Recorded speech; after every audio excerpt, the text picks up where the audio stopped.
That's Wednesday evenings. There'll be a model in here. Someone's going to be there to draw. I've had people that I mentioned yesterday, someone came to me and says, Kevin, I'm going to need help in my perspective drawing class, because I'm not taking that before. And he said, do you teach that? You know, I do teach it on occasion, but because I'm doing this fun stuff, I hardly ever do that class. But I can help with that stuff. The projects that eventually we're going to draw the figure here, and one of the prerequisites in the final drawing in class, the final exam is a drawing and a written vocabulary of the bones, will be to draw the figure here on this platform in perspective. So if you took perspective class, you all had to. You know, whether you did A, B, C, D, or whatever, I don't know. But the trick is, it's not, you know, just because you're done with the class doesn't mean you get to throw it away. You know, we're going to utilize that skill. We'll utilize that stuff. Things that you learned in previous classes come into this class. So that's going to be important. There is a sketchbook, which I'd like you to keep.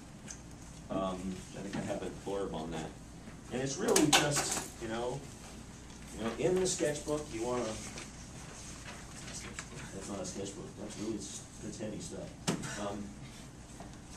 You know, what I want to see in a sketchbook is I want you to draw nouns. Where's the English major? What's a noun? Person, place, thing. Yeah. It's a person, place, or a thing. You know, it's life drawing in essence. We're seeing something, we're drawing something. It doesn't always have to be a skeletal form. It doesn't always have to be a person. It could be the dog. It could be your handbag. It could be your keys. It could be the car. That's, you know, one assignment I got from one of my sketchbook teachers was to spend an hour a week at the bus stop. And you sit at the bus stop, the little thing you sit in, and the red light comes on, and for about 45 seconds there's someone stuck. The red light comes on, a car stops in front of you, and you have a perfect frame in which to see whomever is there.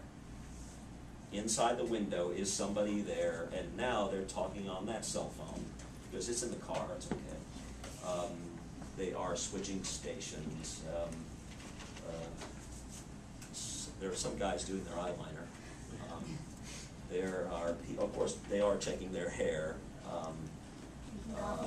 smoking cigarettes or something else, picking their nose. You know. They're doing all kinds of things in their car, and you get them for 45 seconds. And so you have 45 seconds to do a drawing of the person, who they are. And then they go away, and you have 45 seconds to rest, relax, take a break, and someone else shows up. And the suggestion was if you spend an hour a week, every week, you're going to get good at that. You'll be really good at drawing with speed. You'll get character. You'll get the idea of the form and whatever. And you'll have an incredible sketchbook of individuals, because there'll be lots of individuals to draw. That's a great place to do it. Good places in the building to draw and sketch are computer labs. And the reason for that is there are a lot of people up in those computer labs that are incredibly creative. You borrow your mouse. You know, they're on that computer, and they're sitting, they're engrossed, they're engaged in the machine. They're one with the machine. They're like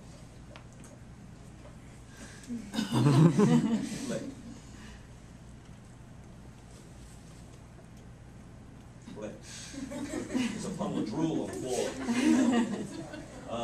They're not going anywhere. They're going to sit pretty still. You know, you can usually do some pretty good drawing in computer labs because there's no one going anywhere. You know, they're that engaged. I mean, when we're in here drawing, I mean, you come down here and just while we're doing what we do, you're going to look at the individuals in this room, and you will be engaged.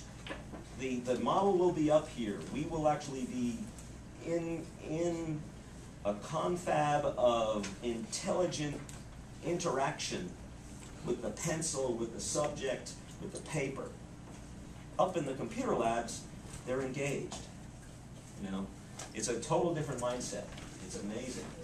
You just look at the difference. Look at how the eyes have, you know, have life in them sometimes down here in the road. And you will be up there on that floor engaged, I know, in a very short time. I call it computer land, and I will warn you now that this is where the fun part happens, and that's a lot of work up there, and that's what you want to do, and I know that. But I had people coming down here all the time going, Kevin, now I understand what you said. I'm living in the machine, and I need to do something else that's more interactive. For me to feel better about who I am as an artist or something like that. So it's one of those mornings I'll give you. But in terms of sketchbooks, that's a great place to do some work. The library too sometimes. People stay in the library a lot and do a lot of work.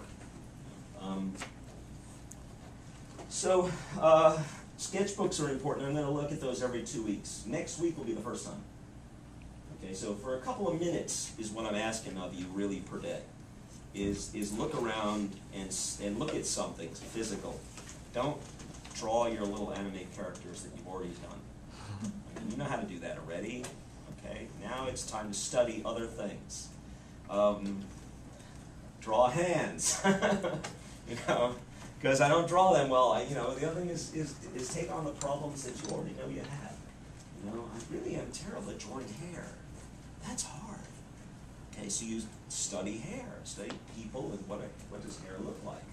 And actually, it's not that hard if you have a few systems to go by. And I'll throw some hints at you, I promise. Once again, small things. I get a lot of TV remotes.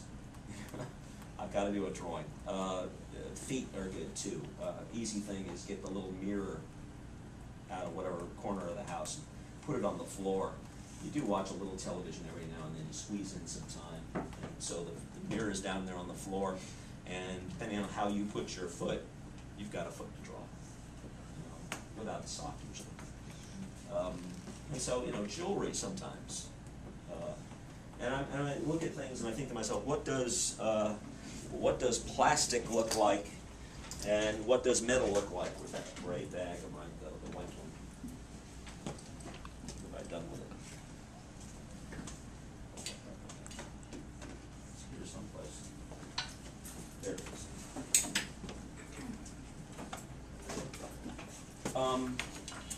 Research process. I feel like Santa in the bag.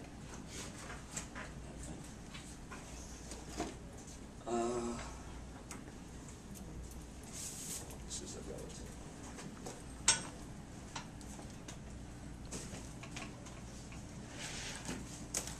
Now this is just a quick for instance.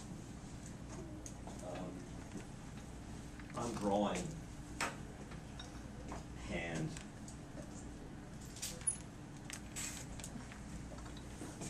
I'm drawing the bones. Of course, we're looking at books. When you look at a book, it's frozen. Okay, it's just the one. We are done with the computer. Am I right? No, everyone's done this. I haven't. Oh, could you pop in there real quick and do that? And we'll do Control S in the beginning. I'm thinking to myself, something to set something down on. I can draw for a couple of seconds. These drawings here, the ones that you see, that one, I used a different kind of material for that little grouping of skulls. That little bunch of skulls sat around the house for like 2 weeks for me to do it. That were slower to do that than this piece down here, of course, because it's I'm sort of having to look at it carefully, trying to figure it out. What am I seeing there? And that tiny little skull at the bottom left-hand corner was a bird skull. It was like only that big, and I was holding it in my hand most of the time to see what it was. It was very challenging. Yes. I have two questions. So when you draw the hands, you need to draw on this paper, Well, this is just what I have right now, but, and as I said a minute ago, this is okay paper. It's not the best in the world. It's a little on the thin side. I would, on these pieces of paper, and the one that I showed, I think it's probably more like an 80-pound paper, maybe a little heavier is what I found. I don't even remember what I was using. But I normally would buy a little bit better quality paper. I alluded to it, by the way, earlier on, was that good art happens on better quality paper. Sketching of a model, things like that. I did a lot of drawing on newsprint paper, which is the cheapest stuff in the planet. I've got a roll of it around here to hang on the wall.